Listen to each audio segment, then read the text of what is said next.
Bismillahirrahmanirrahim. Insyaallah pada hari yang berbahagia ini kita akan melanjutkan pembahasan kita tentang beberapa hal yang menyangkut dengan pembahasan lingkungan. Pada pembahasan sebelum-sebelumnya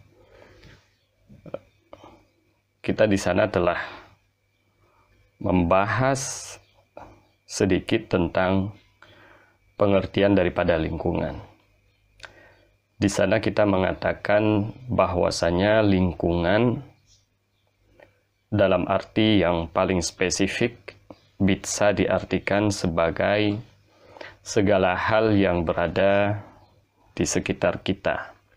Kata lingkungan sendiri dalam bahasa Inggris itu bisa disebut dengan istilah the environment, atau dalam bahasa Indonesia diartikan dengan lingkungan. Sedangkan dalam bahasa Arab disebut dengan al-bi'ah.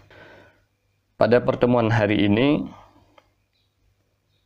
kita akan lebih spesifik membahas tentang lingkungan. Karena pada pembahasan sebelum-sebelumnya kita di sana juga membahas tema yang kita bahas di sana adalah tentang akhlak. Dan di sana kita membagikan bahwasanya akhlak itu ada beberapa bagian jika ditinjau pada objek yang menjadi aplikasi akhlak itu sendiri. Di sana ada akhlak manusia sesama manusia, dan itu merupakan penggunaan kata akhlak yang paling masyhur di antara kita. Di sana juga ada akhlak antara manusia dengan Rabb-nya, dengan Tuhannya. Dan di sana juga kita mengatakan ada yang namanya akhlak antara makhluk yang bernama manusia dengan makhluk-makhluk yang lain yang merupakan juga hasil ciptaan daripada Allah Subhanahu wa taala. Itu sudah sempurna kita sampaikan pada pertemuan sebelumnya. Namun pada hari ini kita akan lebih spesifik berbicara tentang lingkungan. Permasalahan lingkungan ataupun the environment problems itu merupakan sebuah permasalahan termasuk di antara permasalahan besar yang dihadapi oleh manusia pada masa sekarang. Kenapa demikian? Karena berbicara tentang lingkungan, berbicara tentang tantangan lingkungan, itu artinya kita tidak berbicara tentang bencana terhadap manusia yang ada di masa sekarang, tetapi juga berbicara tentang ancaman terhadap keberlangsungan kehidupan manusia di hari ini dan di hari yang akan datang. Oleh karena itu, berbicara tentang lingkungan itu berbicara tentang problem yang dihadapi oleh seluruh umat manusia dimanapun dia berada. Artinya, pembahasan lingkungan itu bukan pembahasan lokal, tapi sebuah pembahasan yang bersifat universal. Oleh berangkat dari situ, makanya kita mendapati setiap negara, setiap komunitas yang ada di dunia saat ini, semua mereka itu berbicara tentang lingkungan. Baik itu instansi pemerintahan, LSM, ataupun bahkan organisasi-organisasi Islam sendiri saat ini sangat memberikan perhatian kepada yang namanya lingkungan.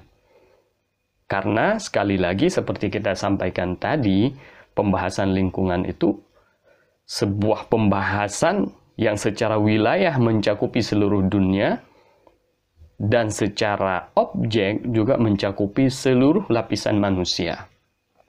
Nah,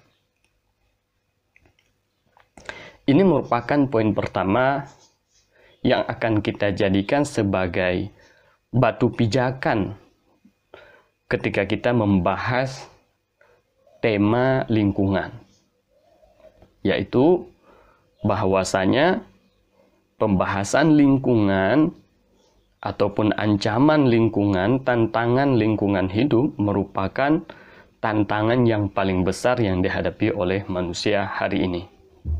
Itu yang pertama. Kemudian yang kedua, sebelumnya saya mungkin pernah menyinggung tentang agama-agama. Secara garis umum, agama yang ada di dunia hari ini, jika dilihat daripada sumber keyakinan, itu terbagi menjadi dua. Yang pertama, agama-agama yang turun dari langit, ataupun istilahnya al-adyan as-samawiyah, agama-agama yang turun dari langit. Ini kelompok yang pertama. Ada kelompok yang kedua. Al-adyan ghair as-samawiyah, agama-agama yang tidak turun dari langit. Artinya sumber keyakinan mereka itu bukan berasal dari kitab yang diturunkan oleh Tuhan. Al-adyan as-samawiyah itu seperti Islam, kemudian Kristen, kemudian Yahudi, dan lain sebagainya, agama-agama yang mengambil keyakinan mereka itu dari kitab. Saya sudah menyampaikan pada pertemuan sebelumnya, pada dasarnya agama itu satu.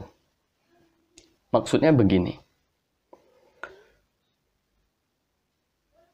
Allah Subhanahu wa Ta'ala ketika menurunkan petunjuk hidup bagi manusia, Allah itu memperhatikan kondisi manusia yang hidup di masa itu.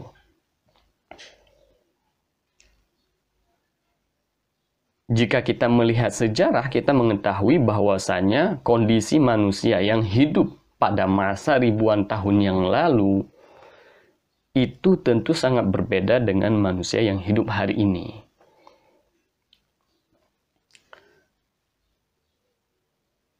Manusia yang ada pada masa Nabi Adam, jumlah mereka itu sangat terbatas dan mereka hanya tinggal di satu tempat. Berbeda setelahnya itu, manusia menjadi lebih banyak dan mereka meskipun tidak hanya tinggal di satu tempat, artinya mereka sudah tinggal di beberapa tempat tapi mereka tidak saling terhubung. Namun saat ini kondisi manusia, yang saya maksud saat ini adalah masa ketika Rasulullah Muhammad SAW diutus, kondisi manusia itu sudah sangat sempurna.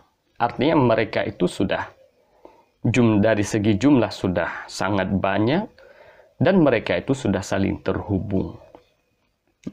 Allah Subhanahu wa Ta'ala ketika menurunkan agama, Allah memperhatikan kondisi manusia. Makanya kita mendapati dalam Islam itu Allah menurunkan lebih dari satu orang nabi, lebih dari satu orang rasul. Hal itu karena melihat kepada tempat yang berbeda-beda. Artinya begini, manusia yang ada di benua Afrika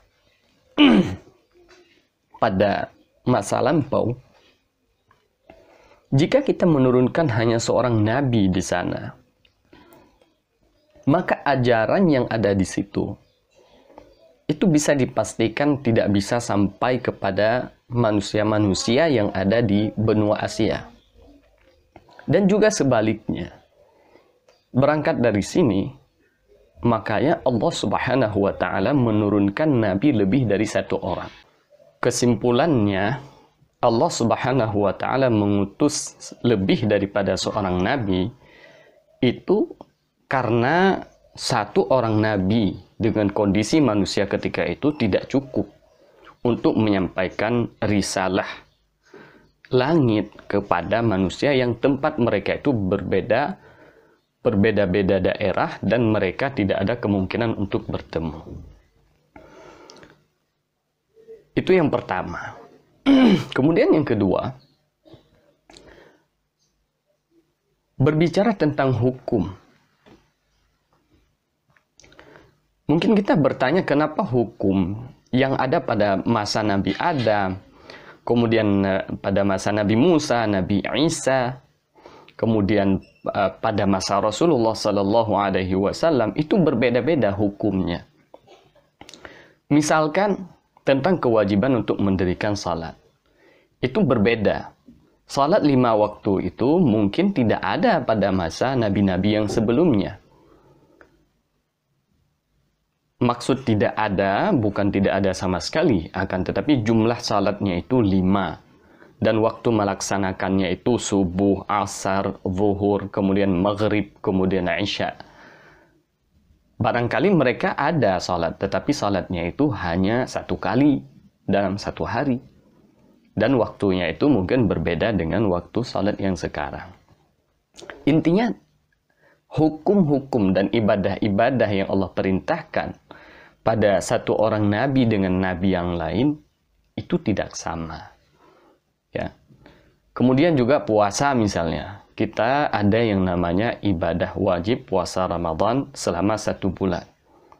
Pada masa nabi-nabi yang sebelum kita itu ada puasa. Akan tetapi puasanya bukan di bulan Ramadan dan jumlahnya itu bukan 1 bulan. Dan lain sebagainya, termasuk nanti syarat-syarat ketika melangsungkan akad nikah.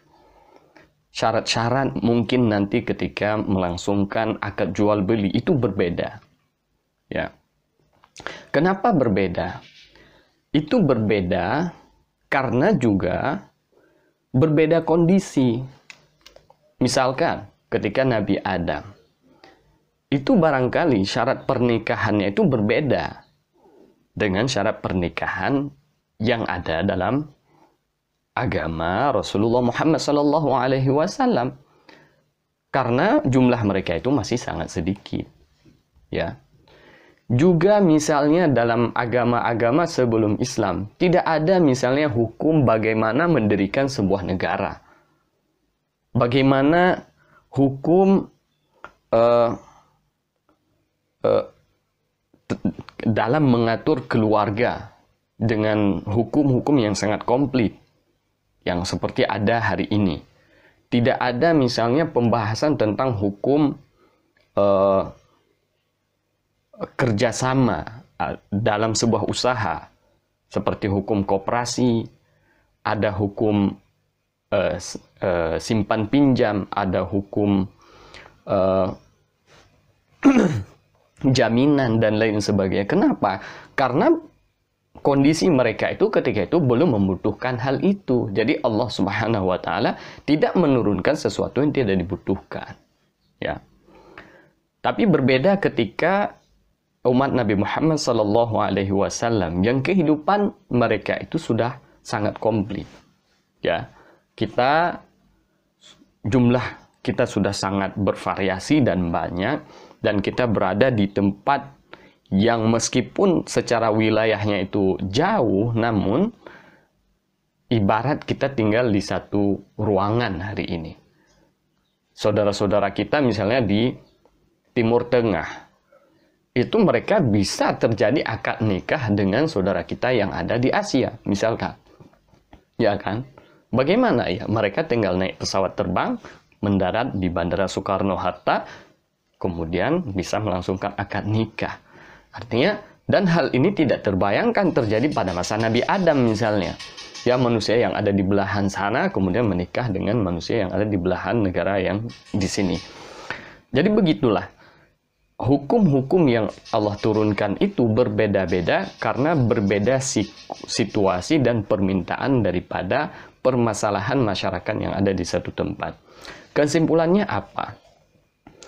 Yang pertama, kita menyadari ketika saya menyampaikan bahwasanya nabi-nabi dengan jumlah yang sangat banyak itu Allah utus kepada satu kaum. Nabi yang diutus kepada satu kaum berbeda dengan nabi yang lain dan jumlah mereka itu sangat banyak. Itu kesimpulan pertama yang kita ambil adalah bahwasanya nabi-nabi ini semuanya utusan daripada Allah Subhanahu wa taala. Kemudian yang kedua, kesimpulan yang kedua, para nabi-nabi yang Allah utus ini, mereka itu membawa pesan yang sama, yaitu pesan untuk menyembah Allah Subhanahu wa taala. Iya, karena mereka adalah utusan Allah. Tentu mereka diperintahkan untuk agar memerintahkan, mereka diutus kepada manusia agar manusia mau menghambakan diri kepada Allah Subhanahu wa taala. Secara risalah, secara pesan globalnya sama. Pesan yang dibawa oleh Nabi Adam, pesan yang dibawa oleh Nabi Musa, pesan yang dibawa oleh Nabi Lut, itu semuanya itu menjurus kepada penghambaan kepada Allah. Itu bisa dilihat dalam Al-Quran. Ketika Al-Quran mengkisahkan misalnya kisah Nabi Salih, itu perintah yang disampaikan kepada umatnya itu an ya'budullah, sembahlah Allah. Juga pesan yang dibawa oleh Nabi Lut kepada kaumnya yang diceritakan dalam Al-Quran juga perintah untuk menyembah Allah. Perintah yang dibawa oleh Nabi Ibrahim, Nabi Musa, Nabi Nuh, Nabi Sulaiman, Nabi Yusuf, semuanya itu pesan utamanya itu menyembah Allah. Akan tetapi bagaimana kita menyembah Allah? Nah, itu Allah yang tentukan. Artinya pada masa Nabi Adam, Allah mengutus Nabi Adam, wahai Nabi Adam, perintahkan kepada umatmu untuk menyembahku. Kemudian Nabi Adam seolah-olah bertanya, wahai Tuhanku, bagaimana kami menyembahmu? Ketika itu Allah mengatakan, sembahlah aku dengan melakukan hal-hal berikut ini. Nah, kemudian Nabi Ibrahim juga demikian. Allah utus, wahai Nabi Ibrahim, aku utus kamu kepada umatmu untuk membawa pesan penghambaan manusia kepadaku, kata Allah. Kemudian Nabi Ibrahim seolah bertanya, ya Allah, bagaimana aku menyembahmu?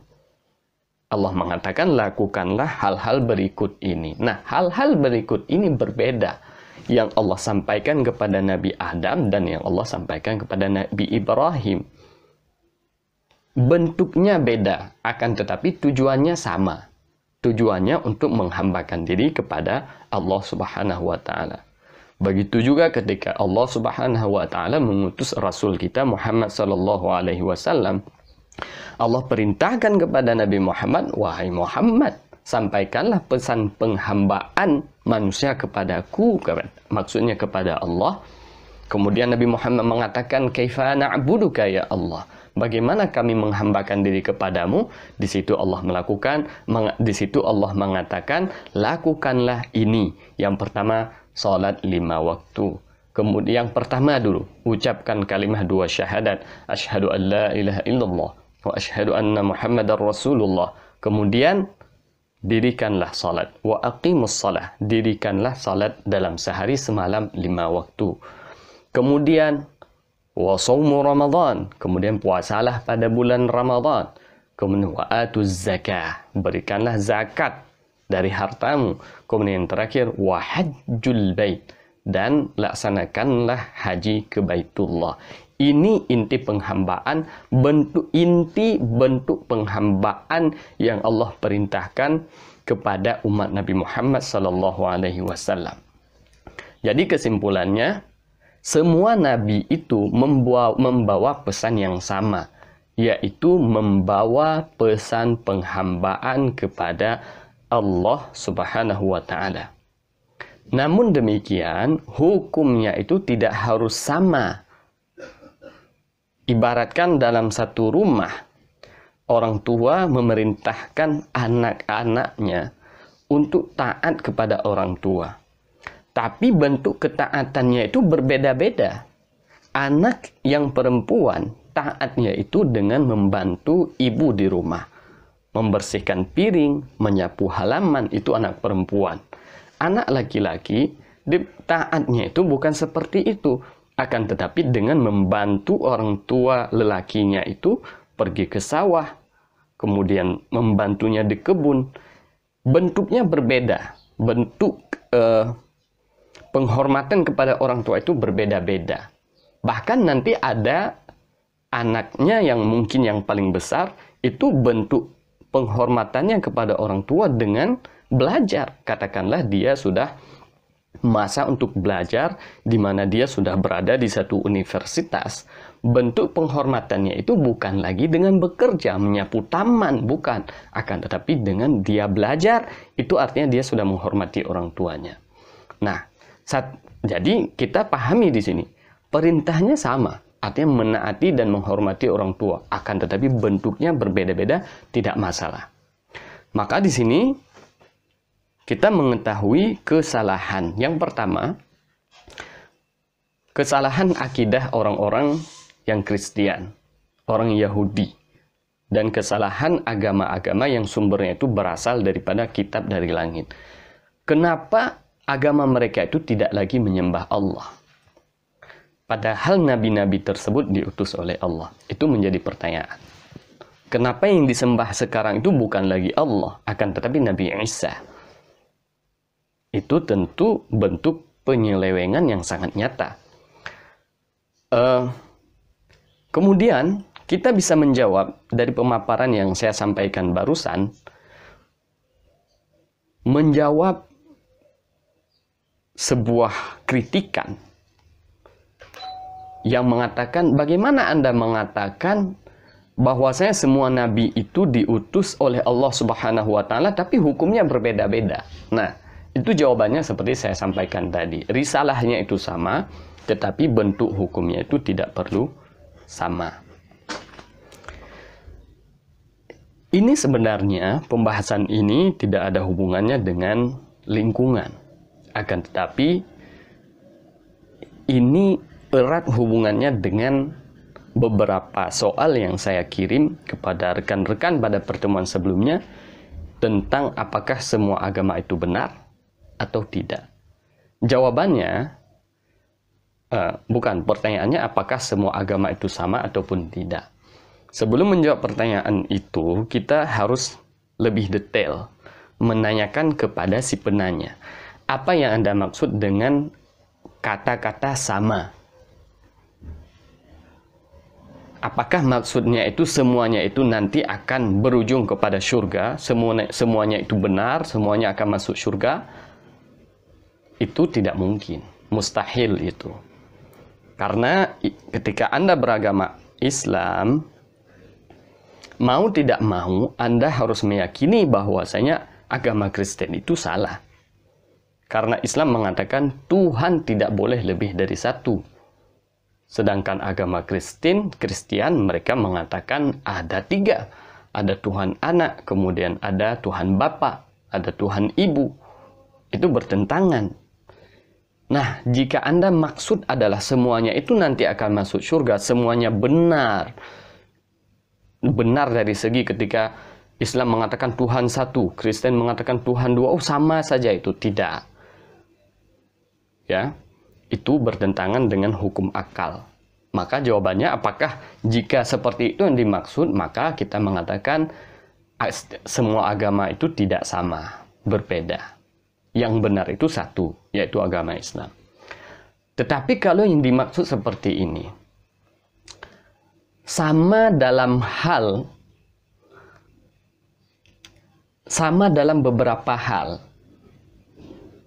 Artinya begini, apakah semua agama itu sama? Maksudnya apakah sebuah agama itu memerintahkan kepada beberapa hal yang sama? Iya, jawabannya benar. Maksudnya begini, Kristen memerintahkan manusia itu untuk saling berbagi. Iya, betul. Islam juga memerintahkan seperti itu. Ya kan? Jika ini yang dimaksud, boleh kita mengatakan semua agama itu sama. Tetapi ini juga bermasalah dari segi bahasa. Ketika saya mengatakan ini pensil ini sama dengan pulpen ini, artinya dari segala hal, bukan dari segi sama-sama alat tulis. Tetapi sama artinya sama-sama pulpen. Ini berbeda, ini pensil ini. Sedangkan ini pulpen, tidak sama. Ya kan?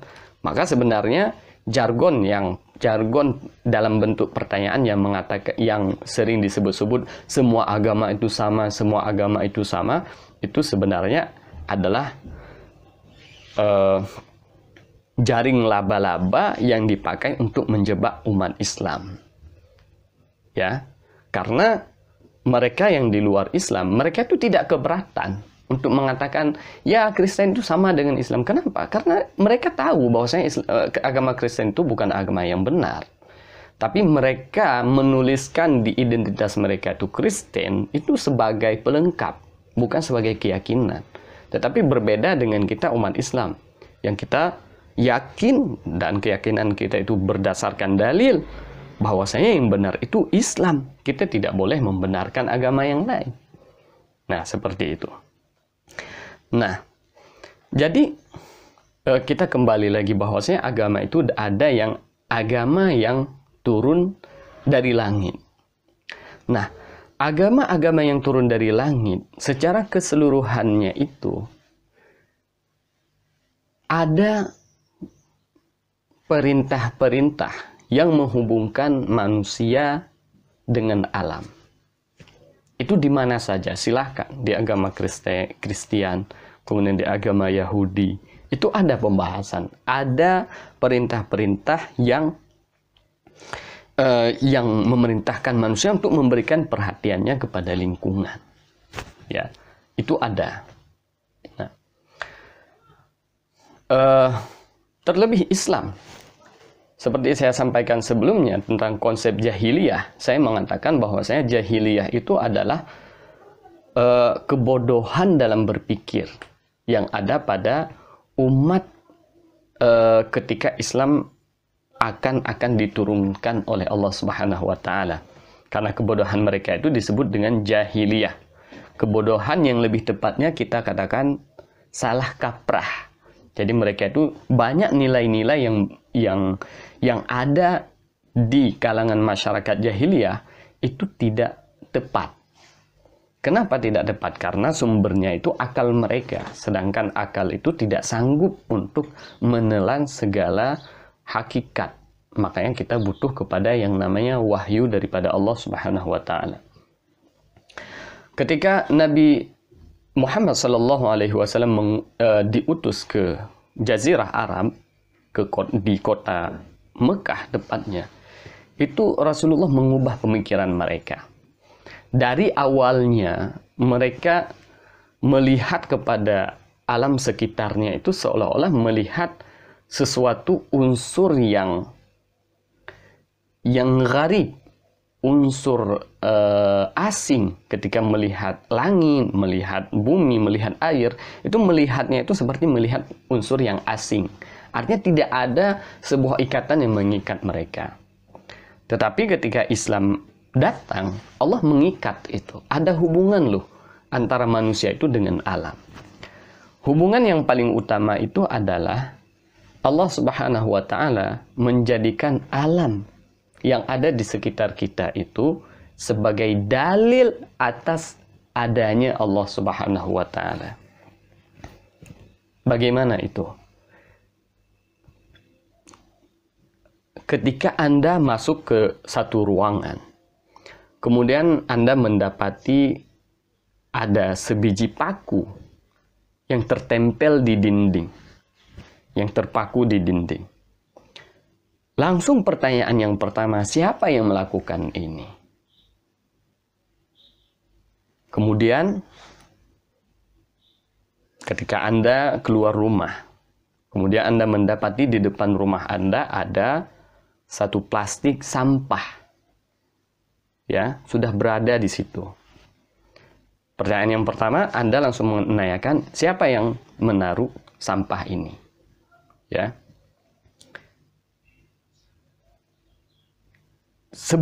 Nah, mari kita lihat kepada alam di sekitar kita. Mulai dari manusia, dari diri kita sendiri. Kenapa kita terlahir? Kemudian kita lihat ada dunia binatang, burung misalnya. Siapa yang menerbangkan mereka? Kemudian matahari yang setiap hari itu sangat rutin keluar dari timur, kemudian tenggelam ke tepi barat. Itu siapa yang melakukan itu? Kemudian setelah matahari tenggelam, nanti akan ada bulan. Ada banyak sekali aktivitas yang kita lihat terjadi di sekitar kita. Islam mengharapkan kita, lingkungan yang ada di sekitar kita, aktivitas alam yang terlihat dengan mata kita, yang terdengar oleh telinga, diharapkan bisa menuntun kita kepada Allah Subhanahu wa Ta'ala. Dengan mengatakan, setiap yang ada itu mesti harus ada yang mengadakannya. Alam ini ada, berarti ada yang mengadakannya. Siapa yang mengadakannya? Awalnya kita tidak tahu siapa yang mengadakan alam ini. Kemudian datang Rasulullah SAW membawa sebuah kitab, dan kitab itu dibuktikan kebenarannya, keabsahannya. Dalam kitab tersebut dituliskan yang menciptakan alam ini adalah Allah Subhanahu wa Ta'ala. Jadi keberadaan lingkungan dalam pandangan Islam itu bukan dua hal antara manusia dan lingkungan, itu bukan dua unsur yang terpisah, akan tetapi dua unsur yang terikat dengan ikatan keimanan, bahkan ikatan ketauhidan, di mana salah satunya menjadi bukti atas yang satunya lagi. Lingkungan itu Allah jadikan sebagai dalil atas adanya Allah Subhanahu wa Ta'ala. Itu pandangan pertama Islam terhadap lingkungan. Kemudian selanjutnya,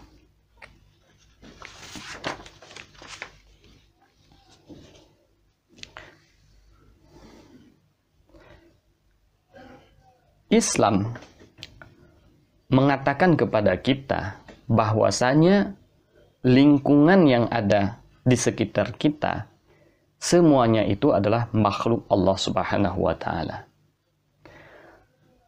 Artinya apa? Kita jangan merasa hebat menjadi manusia, karena pada kenyataannya kita sama dengan apa yang ada di sekitar kita, dengan lingkungan kita. Maksudnya sama dari segi sama-sama penciptaan daripada Allah Subhanahu wa Ta'ala. Manusia diciptakan oleh Allah, dan juga lingkungan yang ada di sekitar kita juga diciptakan oleh Allah Subhanahu wa Ta'ala. Bahkan dalam Al-Quran itu disebutkan, yang beribadah kepada Allah itu bukan hanya manusia. Benda-benda yang ada di sekitar kita, yang ada di dunia ini, makhluk Allah Subhanahu wa Ta'ala, baik yang kecil sampai yang besar, itu mereka melakukan ibadahnya masing-masing, dan kita tidak tahu apa jenis ibadah mereka. Dalam surat Al-Hadid ayat pertama, Allah mengatakan seperti apa? Yusabbihu lillahi ma fis samawati wa ma fil ard. Segala yang ada di langit, kata Allah, dan segala yang ada di bumi, semuanya itu melakukan tasbih kepada Allah. Artinya apa? Mereka sama seperti kita. Mereka itu punya ibadah yang mereka lakukan, sama halnya seperti ketika manusia melakukan ibadah. Dalam ayat-ayat yang lain, di surat Al-Isra ayat 44, Tusabbihu lahu as-samawati as-sab'u wal ardu wa man fihin. Langit yang 7 dan bumi beserta wa man fihim, dan apa yang ada di bumi, semuanya itu bertasbih kepada Allah. Wa im min syai'in illa yusabbihu bihamdih. Segala sesuatu itu mereka itu bertasbih dengan tasbihnya sendiri. Walakin, tapi kenapa kita tidak pernah mendengar tasbih mereka? Allah mengatakan, la tafqahuna tasbihahum. Hanya saja kalian tidak tahu. Hanya saja kita tidak tahu bagaimana bentuk daripada tasbih mereka. Nah, kita kembali lagi kepada apa yang kita sampaikan di awal, bahwasanya lingkungan adalah saudara bagi manusia. Saudara dalam hal sama-sama diciptakan oleh Allah Subhanahu wa Ta'ala. Ini nampaknya memang hal yang biasa. Akan tetapi perlu diketahui, ini merupakan filsafat. Artinya, pandangan dasar kita. Nanti turunannya itu akan banyak. Ataupun akidah yang nantinya kita akan membangun atas dasar ini banyak sekali hal-hal yang berpengaruh nantinya. Makanya meskipun ini hal yang biasa, tetapi harus digarisbawahi, yaitu bahwasanya lingkungan adalah saudaranya manusia, sama-sama penciptaan daripada Allah Subhanahu wa Ta'ala. Kemudian yang terakhir, ketika kita mengatakan bahwasanya manusia itu saudaranya lingkungan, ataupun lingkungan itu saudaranya manusia, meski derajatnya itu sama dari segi penciptaan, tapi Allah Subhanahu wa Ta'ala melebihkan manusia, menjadikan manusia ini sebagai wakilnya Allah, sebagai tangan kanan Allah untuk menjaga saudaranya yang bernama lingkungan. Maksudnya, Allah mempercayakan lingkungan yang ada di sekitar kita itu kepada manusia. Untuk melaksanakan tugas itu, Allah memberikan sebuah rahasia yang sangat berharga, yang hanya ada pada manusia. Rahasia atau kelebihan itu bernama akal. Ini yang melebihkan manusia dengan lingkungan.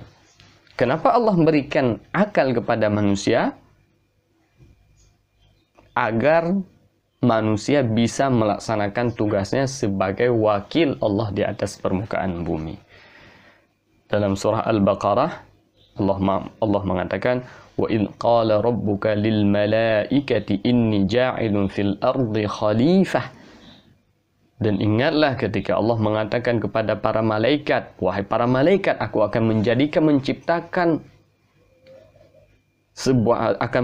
sebuah makhluk yang nantinya akan aku turunkan ke bumi, dan mereka akan menjadi khalifah, menjadi perwakilanku nanti di atas permukaan bumi. Berangkat dari kelebihan manusia, berangkat dari berangkat dari kenyataan Allah Subhanahu wa Ta'ala sudah memberikan sebuah rahasia ataupun kelebihan penting bagi manusia. Tugasnya adalah agar dia itu menjadi penjaga dan menjadi orang yang nanti akan memakmurkan lingkungan. Maka berangkat dari sini kita dapat mengetahui bahwasanya lingkungan hidup ini adalah amanah yang dipercayakan kepada manusia. Ibaratnya ada orang tua yang memiliki dua orang anak. Yang satunya sudah dewasa, yang satunya masih kecil.